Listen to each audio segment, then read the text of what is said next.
Surprise, surprise, PlayStation's Concord is not doing well. All that and more in today's video. So we were talking about live services the other day and how the market is oversaturated and new ideas seem to be lacking. A lot of the live services that we're seeing pushed out just feel kind of uninspired, chasing trends. Just it feels like they're trying to cash in rather than kind of use the genre to create something genuinely innovative and something that pushes the genre to a new level and to new heights. It all just feels iterative instead of innovative. And so that's led to a situation where there's just too many live services out there right now. And the majority of the ones that attempt to kind of get a piece of the pie and tap into this oversaturated market end up shutting down unceremoniously. I talked about how that happened to Exoprimal. I talked about how Multiverses is well on it. You know, I was actually kind of excited for Exoprimal. I bought it. Which I completely regret. I shouldn't have done it. And I bought it knowing, like, not obviously not knowing, but I felt like it was a waste of money because of how much time it would take to load into matches. Like, immediately, like on the first day, it was taking me like 4 to 5 minutes to even get into a match. I played it. I got the season pass. I got so bored of this game so fast that I didn't even finish my season pass.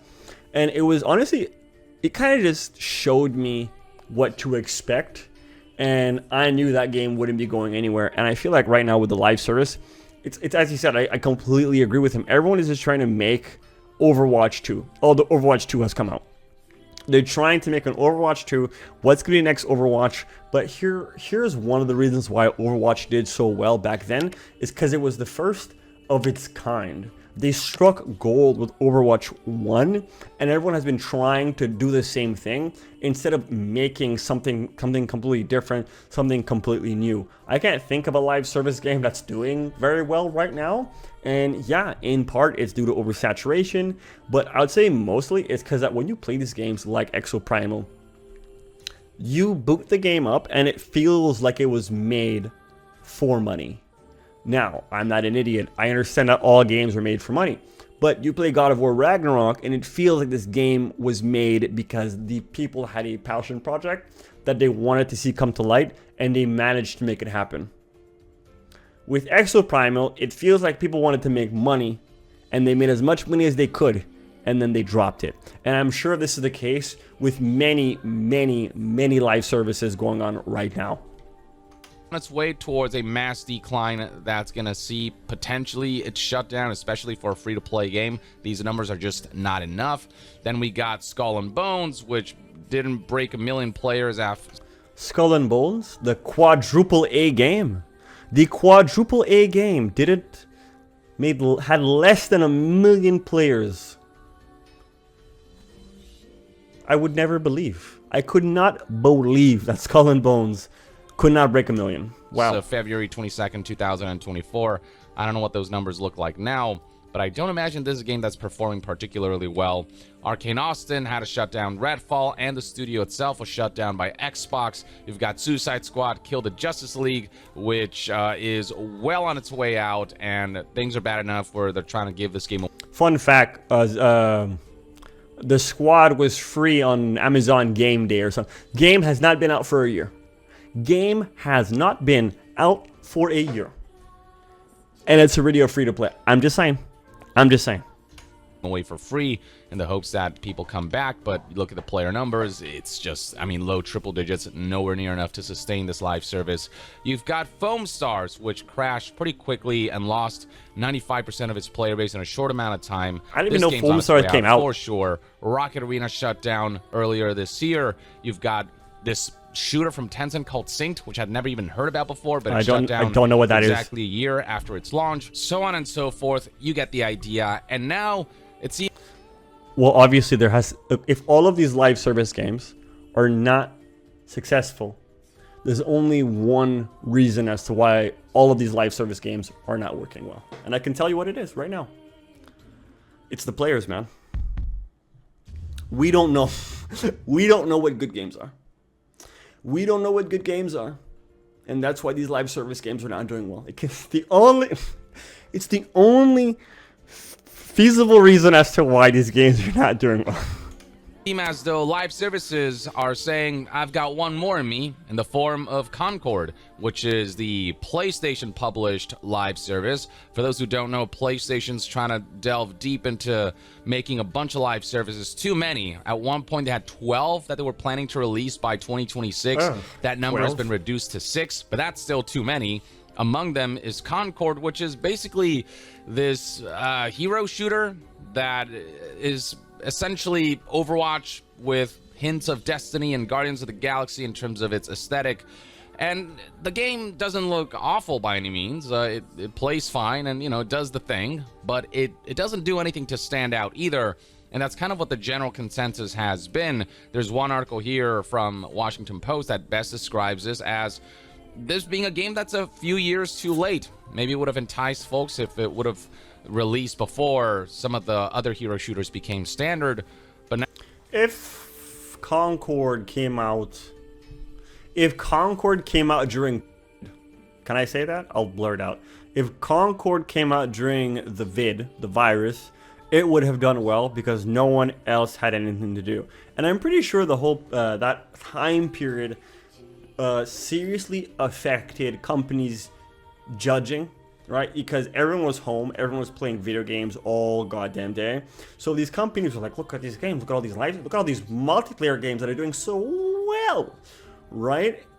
But now we're back in reality. People are working. There are less and less people that are working from home, and they're surprised that people are not coming in droves to play these live service games. You know why? Because one, people don't have the time like they had back during then, and also during that time period we got a lot of good games, and even after that we got good games. I feel like because the market is so saturated with live service games, the people's standard has gone up and they are no longer satisfied with these base live service games. And I don't know if I'm sure I'm not the only one, but I'm kind of tired of PvP live service. Okay, I would not mind a couple of PvE live service games. Helldivers is a fantastic option. It's a example. I would still be playing Helldivers 2 if there was more stuff to do in the game. I just find the gameplay is a little bit repetitive, and you know, there's not much. They kept talking about new enemies coming in. I don't know if that's happened, but so far I haven't seen anything of the such. Now, if we had like a melee-based live service game, kind of like the concept Spider-Man: The Great Web was supposed to be a five-person team co-op where you'd go into different Spider-Verses and fight a bunch of people and build your character. I'm sure I'm not the only person here who is looking for a co-op live service melee game and not just another hero shooter. now Concord is just coming in late to the party, and it's a game that nobody is really particularly interested in, and that's leading to a result that is less than ideal when you look at player numbers right now. So for those who don't know, Concord had a closed beta not too long ago, and you can see right here the numbers there are pretty paltry, but you could potentially argue, well, you have to pre-order the game to access the closed beta, and so numbers would be low. But even then, despite this being closed beta, the numbers were so abysmal that you have to wonder how many people actually pre-order this game. Damn. But the real test lies in what is now the open beta. Sorry about that, guys. My computer was having a bit of a hard time. That is this major AAA live service that Sony is pushing significantly that is free to access right now. You know, I've seen other betas or early access periods where the game is free, and hell, I've seen even some early access periods where they charge money for it, where the numbers have been significantly higher than this, indicating that there is some semblance of excitement, that there is some semblance of hype for the title. But in the case of Concord, I don't know if it's just a case of people not knowing that this game exists, or them knowing that it exists but being so uninterested by it that they decided to skip it. But these numbers are indicative of a game that I think will kind of be dead on arrival. And keep in mind, Here's what I think. One, people don't know about the game. That's a big thing. I feel like there was zero marketing for the game. I feel like I saw one trailer and then the game dropped immediately afterwards. Two, this looks like copy my homework, but don't make it obvious. That's what Concord looks like in comparison to other hero shooters like Overwatch. And then on top of that, when you look at the characters, let's see if I can find some characters for you guys real quick. Concord. You see, if I put CON in my thing, the first thing that pops up is Concordia, not even the game. Let's look at this image right here. This team of superheroes right here looks like a discount Guardians of the Galaxy. And this is from the Guardians of the Galaxy universe. This looks like, you know how like China makes these games that look almost exactly like their original, but it's just different enough so that they don't get sued? That's what Concord looks like compared to Guardians of the Galaxy. So I can't really blame people for not being interested being interested with something that looks like a knockoff of a ripoff. Like, come on, people. What were y'all thinking when you came up with this idea? Mind that Concord is going to have to compete with the likes of Overwatch 2, which despite all the criticism surrounding it, it still gets tons of players. We still get 24-hour peaks in the 50-some thousand players, and this is just Steam, by the way. We probably are seeing much greater numbers if we combine Steam numbers with the Battle.net numbers. Destiny 2 is still seeing 80,000 players every day, 70, 80,000 roughly there. Somebody even highlighted the rather sad fact that Valve's unannounced game Deadlock has more players than Concord. I've never even heard about Deadlock until I looked into this news. And yeah, looking at the numbers here, it has a higher all-time peak number than freaking Concord, which is a game that is a couple weeks away. It comes out later in August, and the numbers here for open beta, this is a really bad sign, ladies and gentlemen. Like, no live service can. Let's not forget, you also have to pay $40 for this game. Let's not forget. Overwatch 1 was free, if I remember, but that came out like God knows when. So game looks like a ripoff of a knockoff, uninspired. Characters are overly joyful and annoying. It's like, why does my guy have to have a smile on his face when he's blowing someone's brains out? And on top of that, there's a $40 price tag. Are you trying to make yourself go broke? Sustain itself with these kinds of numbers, and if the free access period is getting such low numbers, I don't know if the final release will see numbers that will be able to sustain Concord and not have it suffer the same fate as the likes of Suicide Squad Kill the Justice League, or Marvel's Avengers, you name it. And keep in mind that even if Concord gets 10 times the players at launch, it's still going to be in a dangerous all-time peak range where it might peter out and die off. Like, even if we multiply this all-time peak by 10, it's not as high as Marvel's Avengers all-time peak of 31,165 players. And Marvel's Avengers is a game that eventually petered out and died off. So, to be fair, it came out during the vid. To be fair. So if Concord can't even break past Marvel's Avengers numbers, even if if it gets 10 times the players at launch, which again costs $40 compared to this free-to-access open beta, then I don't know that Concord can survive in the long term. I'm even wondering if it can reach the all-time peaks of Suicide Squad Kill the Justice League, which peaked at a rather abysmal 13,459 players, and its kind of average player base was not particularly high throughout its lifespan, which is just not great numbers for a high-budget AAA game.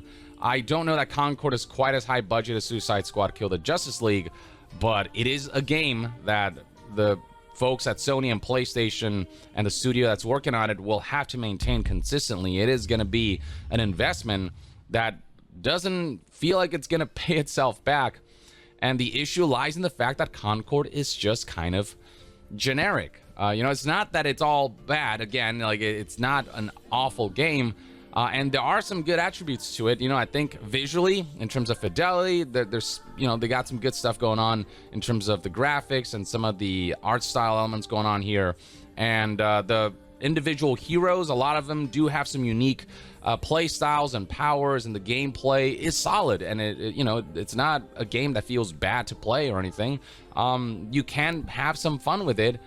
it's just there are games of this genre out there that are more established, that are better, that have a better player base, that are more fleshed out, that have been at it for longer and are more feature complete. Concord, especially for its $40 asking price, just doesn't feel like it's doing enough to stand out.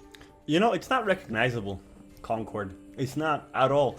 If you were to put like a bunch of live service games together, I would be able to tell which game is which just by looking. Or like single player games. You put like Spider-Man, God of War, Doom, a bunch of other single players side by side. I could tell you which game is which just by looking at a single frame. You wouldn't even have to put some of the characters in those games, and I'd still be able to tell you which game it is. With Concord, however, if you were to just put a location, right, no characters, I might think that it's High on Life, a single player RPG or shooter, right? I wouldn't be able to tell you that's Concord just by looking at it. If you put a bunch of live service games side by side with Concord in there, I wouldn't be able to tell you the difference. If we were to do the same thing, but with Overwatch, I could probably immediately tell you, yo, that's Overwatch right there. And I'm not even an Overwatch player. I mean, I was back then, but you guys understand what I'm saying. This game looks generic. Out from the pack, or for it to justify its $40 price point when Overwatch 2 is free to play. So for Concord to charge that premium price point of $40, it really has to go above and beyond to be able to compete with all the free to play stuff that's out there. And I think that's a big mistake for them to not go free to play with this, to charge $40 if what they have on offer is kind of what's being presented right now, which is not a whole lot compared to what other games of this genre are doing. Now, we don't know what the PlayStation numbers look like. This game is coming out on both PC and PlayStation. Probably not any better. By some miracle, it may very well be that the level of engagement of this game on PlayStation is significantly higher. But what I usually discover is that if a game is performing well on one platform, it'll perform well on the other platform as well. If people want to play a certain game, they will play it across both platforms. You've got both audiences who will tune in and engage with the game.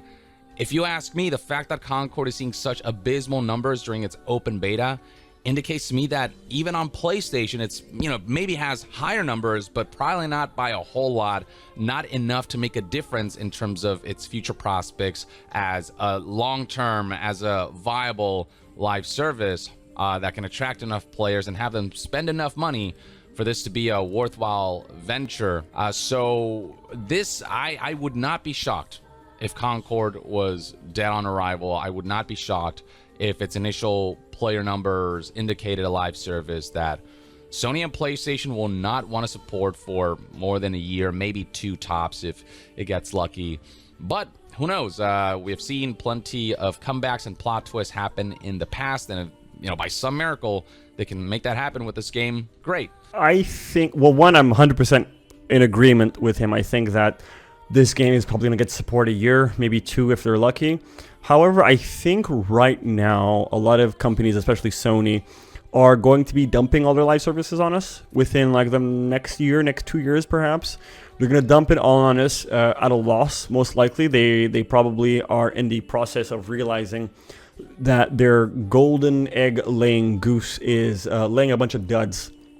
And now I think they're probably in the process of, you know what, we've made these games, let's put them out, we'll give them support a year, maybe two, we'll have a skeleton crew work on them while these other teams work on our big flagships. Because I don't know if you noticed, we have not had a lot of big Sony exclusives this year. And I hope, I truly, really hope that they are using this time, they're using all these live service as a way to buffer themselves, to give them more times to deliver some excellent exclusive games coming out in 2025 and perhaps even 2026. That's going to be it for today. Let me know what you think in the comment section down below. Do you think that Concord is going to be dead on arrival, or does it have a chance? While you're down there, don't forget that like button. And we are currently on the road for 400. If you don't want to help, well, remember, at the end of the day, I'm just some guy on the internet, and I'll see you guys next time. Peace.